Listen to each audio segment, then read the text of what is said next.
Saudari,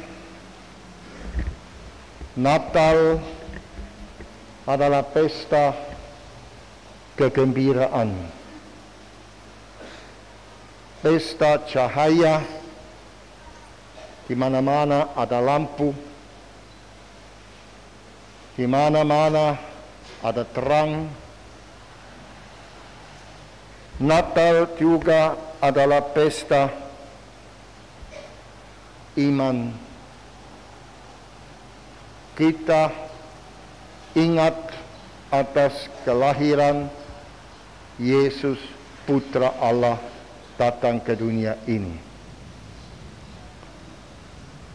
Kegembiraan atas kedatangan penyelamat kita sudah membaca dalam perjanjian yang lama. Tadi kita dengar bacaan dari Yesaya. Umat Israel kembali dari pembuangan, dari perbudakan. Mereka bergembira.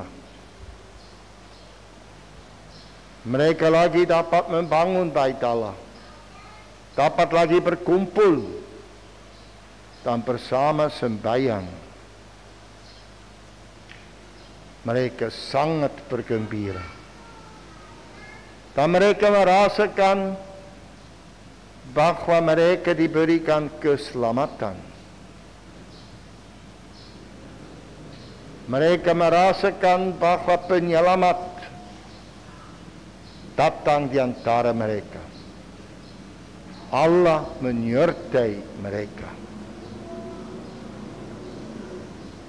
Dan tidak hanya Nabi Yesaya, juga nabi lain seperti Mika bicara tentang kegembiraan umat itu. Malahan mereka bicara tentang penyelamat yang akan datang diutus Allah untuk mendirikan kerajaan Allah. Dan malahan dikatakan dia akan lahir di Bethlehem.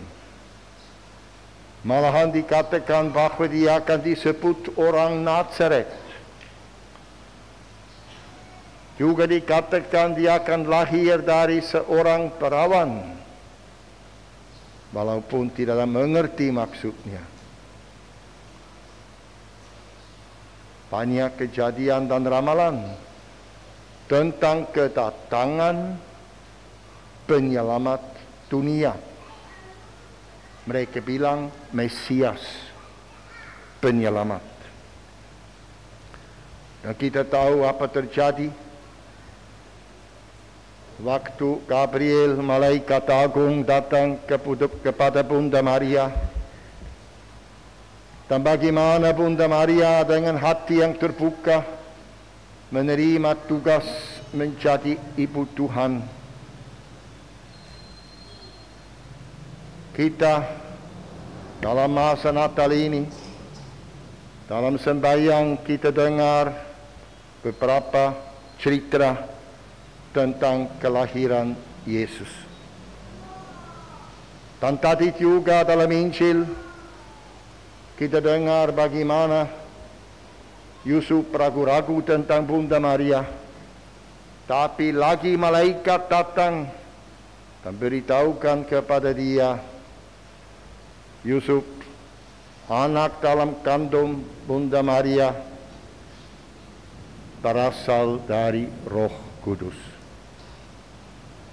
Yesus berasal dari Allah, Putra Allah.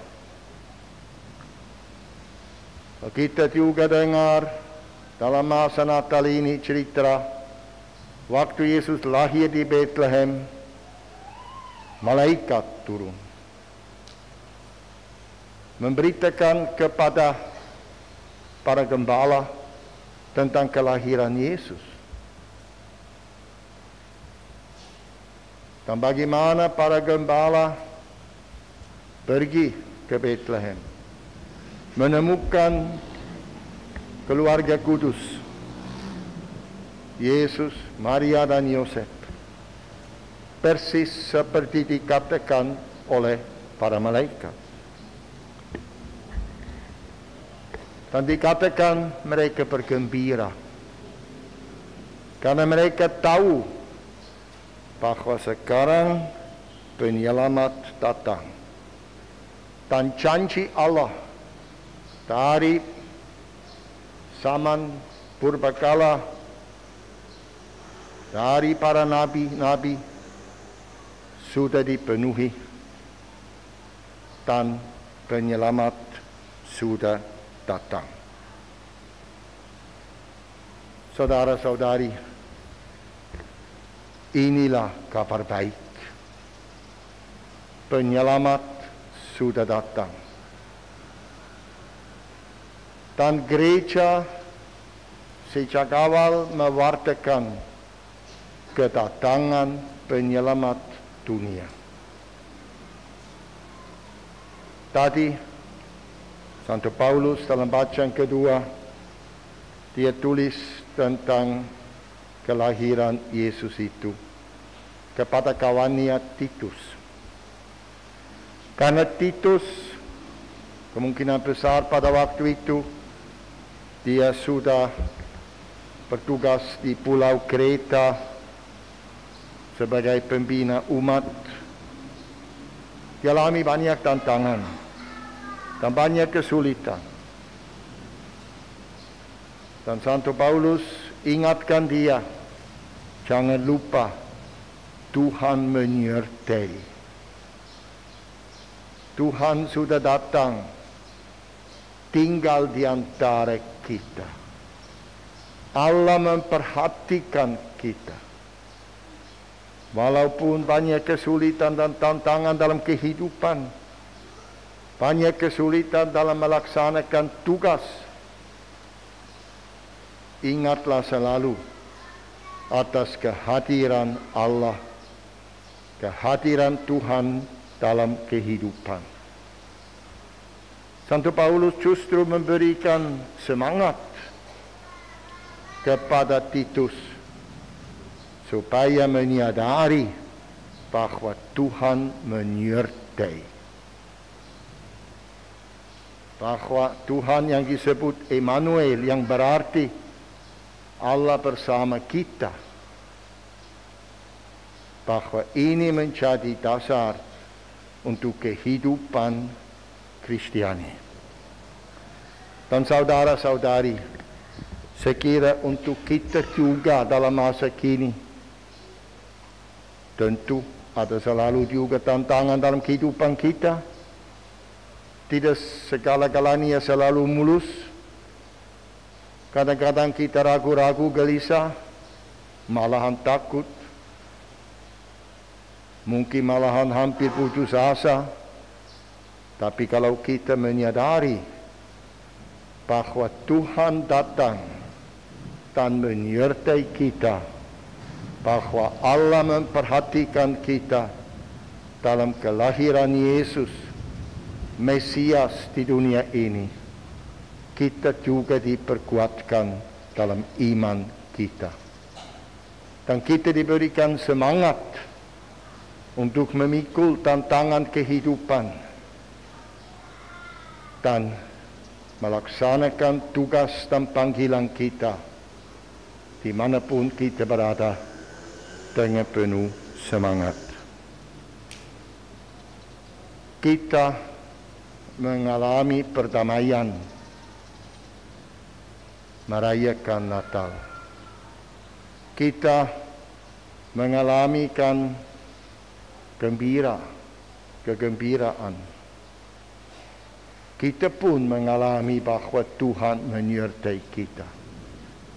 Dan tiap kali kita saling ucapkan selamat Natal, kita sebenarnya saling ucapkan supaya Tuhan memberikan perdamaian kepada sesama. Marilah kita, saudara-saudari, juga menjadi alat perdamaian, alat kehadiran Tuhan untuk sesama. Dan dengan ini perayaan Natal menjadi untuk kita suatu masa penuh berkat. Amin. Dalam nama Bapa, Putra, dan Roh Kudus. Amin.